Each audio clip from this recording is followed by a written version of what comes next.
Sometimes it's the smallest details that make the biggest impact. I get it, not everyone has a big budget to make your house look expensive, and I know, don't come for me. Every single person says they want their house to look more expensive. That's just the vibe. We always want to look like we have more money. I don't make the rules, that's just what we're going for. What are your superpowers again? I'm rich.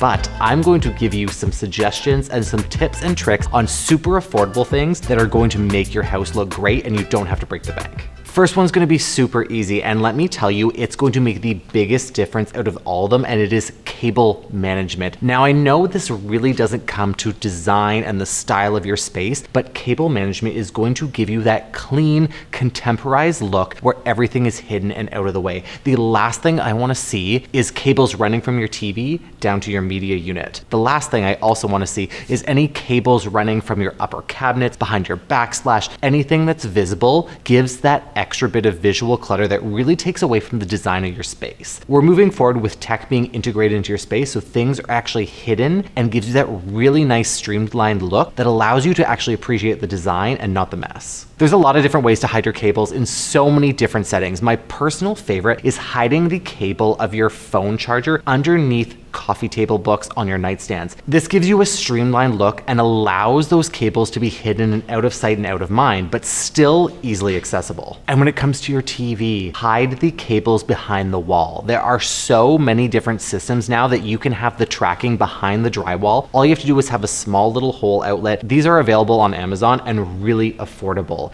If you can't make any changes to your unit like you're renting and you can't drill into the drywall, there are actual junction boxes, or at least thin strip pieces that I've used myself, that you can put right underneath your TV, and you can do them as a paint grade finish. So whatever is that background, you completely paint it out and they're not as noticeable as seeing those dangling wires, because we all know you're gonna have your PlayStation 5, you're gonna have your Apple box, you're gonna have every single HDMI cord hanging from those, and it takes away from the rest of the design of your living room. Painting your trim and doors the same color. Now hear me out. I'm not talking about color drenching because that's a completely different design concept from making your space look expensive. But if you really want to have that impact in any room, whether it's your hallway or the bedroom itself, painting the exact same finish as your trim and the doors to create a bold statement. This allows a really beautiful sense of linear movement, but also a sense of repetition throughout the space that creates that cohesive palette that allows you to feel like it belongs. The standard for the longest time has always been painting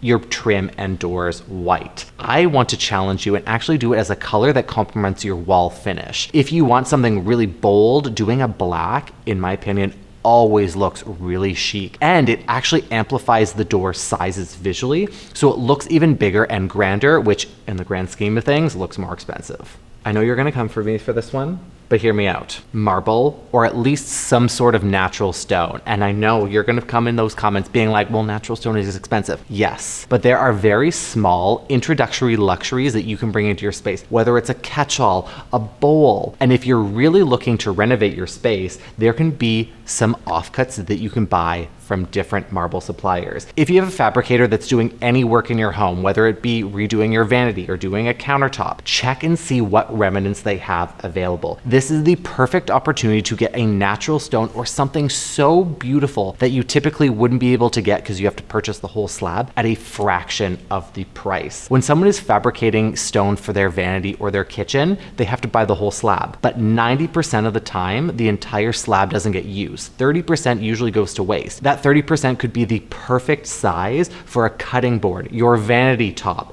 a bowl. All of those extra little things can go to use so nothing gets wasted. So introducing those small little luxuries and purchasing a remnant or an offcut or even a broken slab at some suppliers is a great alternative to really bring luxury into your space. And the answer is no, you cannot have too much marble. No matter what Anthony says, you can have it everywhere if you really want, because that's what I'm gonna do. Clothes storage is going to be your best friend when it comes to really making your space look more expensive. Similar to having that cable management, having things out of sight and out of mind and literally tucked away is the perfect way to make your space look expensive in any setting. Invest in clothes storage units. The amount of times that I see people buying media units and these beautiful credenzas with open shelving underneath, what are you putting there? It's used for storage. The last time I saw a media unit with like low-level storage like this that had open shelves, it was for a photo shoot and it was styled with coffee table books. And after that, they moved in and they used it as overflow of storage for their cables, their remotes, their PlayStation 5. Finding things to integrate into your space that are hidden away are going to be key. Decorative boxes are also going to be one of your best friends when it comes to hiding things away. You do not need to have your 20 smart remotes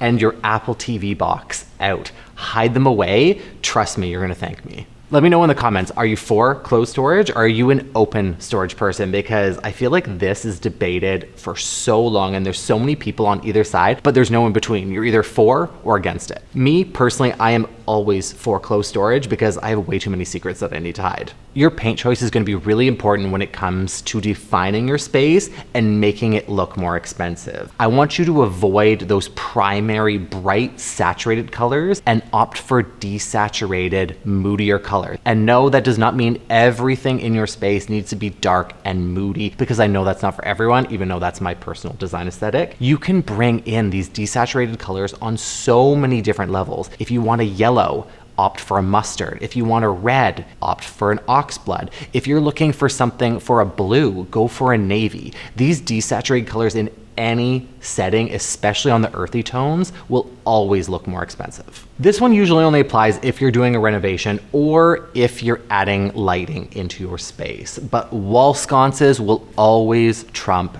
ceiling lights. Ceiling lights have been on their way out, and if you've seen the ongoing joke of you're in a gay man's house if everything's on dimmers and there's no ceiling lights on, you know exactly why. The gays are on to something, people. They always know, so listen to them. If you have the opportunity to wire in junction boxes for wall sconces, that will be my #1 recommendation in any renovation, instead of investing in all of those pot lights on the ceiling that no one uses unless you're actually cleaning your space. If you cannot bring in wall sconces, the affordable option is table and floor lights. As I've talked about a million times before, layering your lighting is going to be key to making your space look expensive. Think about the visual journey that your eyes move through the space, whether it's from a table light to a floor light. Think about the visual journey that your eye follows through a space in the evening with the light fixtures themselves, whether it's a table light here, a higher floor light in the background, and something in the foreground to give you that light transfer from how your eye moves around. Allowing it to come up and down and end on a certain point is going to make your space subconsciously feel and look more expensive. You guys know I like it big, and when it comes to plants, there is no difference. Go big or go home when it comes to plants in your space. And that does not mean turning your house into a greenhouse, because that is on my Design X, that's for a whole other story. But when it comes to plants in your space, having those elevated heights in a corner that increase the amount of volume, but also your visual interest to draw your eyes up, is going to always looks so good. Look in every single Architectural Digest and Home magazine. One of the key elements that makes it look really styled and so good are big plants, whether it's a big tree or a giant monstera. There are so many options out there. I want you to think of bringing in that visual height, because the taller and the bigger the plant is, the more expensive it's going to look. And I know you're going to come for me. You're going to say, Phoenix, the bigger plants are more expensive. Yes, they are. Trust me. I have made that mistake far too many times. But buy a medium-sized plant. There are so many affordable ones out there, and train it to grow tall. If you do not have a green thumb, there are so many options out there for easy plants that are accessible that require little to no maintenance. I would opt for a rubber tree or even a monstera. These are like impossible to kill. You water them once a week, and as long as they get a little bit of light, you're good to go. Swapping out your switches and cover plates. I should have put this actually sooner on the list, because I feel like this is one of those other things that makes a huge impact. Something that you're touching or interacting with every single day makes such a difference. If you have those white plastic builder grade switches, don't get me wrong, there's nothing wrong with them inherently. They still operate as you need. But when you see them on a wall, especially if you're doing a dark color, they come off so contrasted and really take away from the beauty and the design of a space. If you invest in a nice cover plate, this is going to make a world of a difference. Like, look at these two side by side.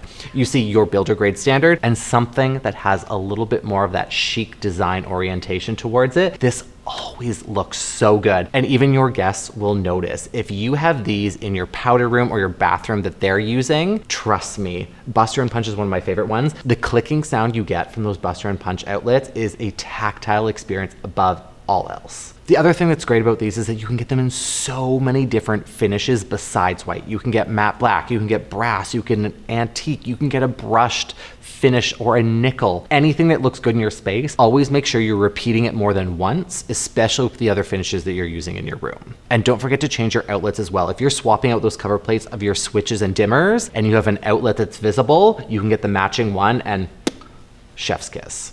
A little reminder that design is not just visual, it is also sensorial. And that's why I want you to incorporate a scent into your space. Those little things that make such a big difference in your space. Smelling something good is always going to be, one, a great first impression, and two, having that lasting scent in your space, whether it be a room diffuser or even a spray. Having something in a room or your house that adds to the sensorial experience of scent, trust me, if you have ever been to a house and it smells bad, that is the only thing you remember. No matter how well it's designed, the scent can make or break a space. So if you have something good, trust me, it is so good. Not only for you, but even if your guests are arriving, having something in your foyer that creates that impactful first impression is going to make any space look 100 times more expensive. Now you've learned all about these small details that can make a big impact and make your space look more expensive. But if you specifically want to learn how to make an impact in your kitchen, you need to check out this video.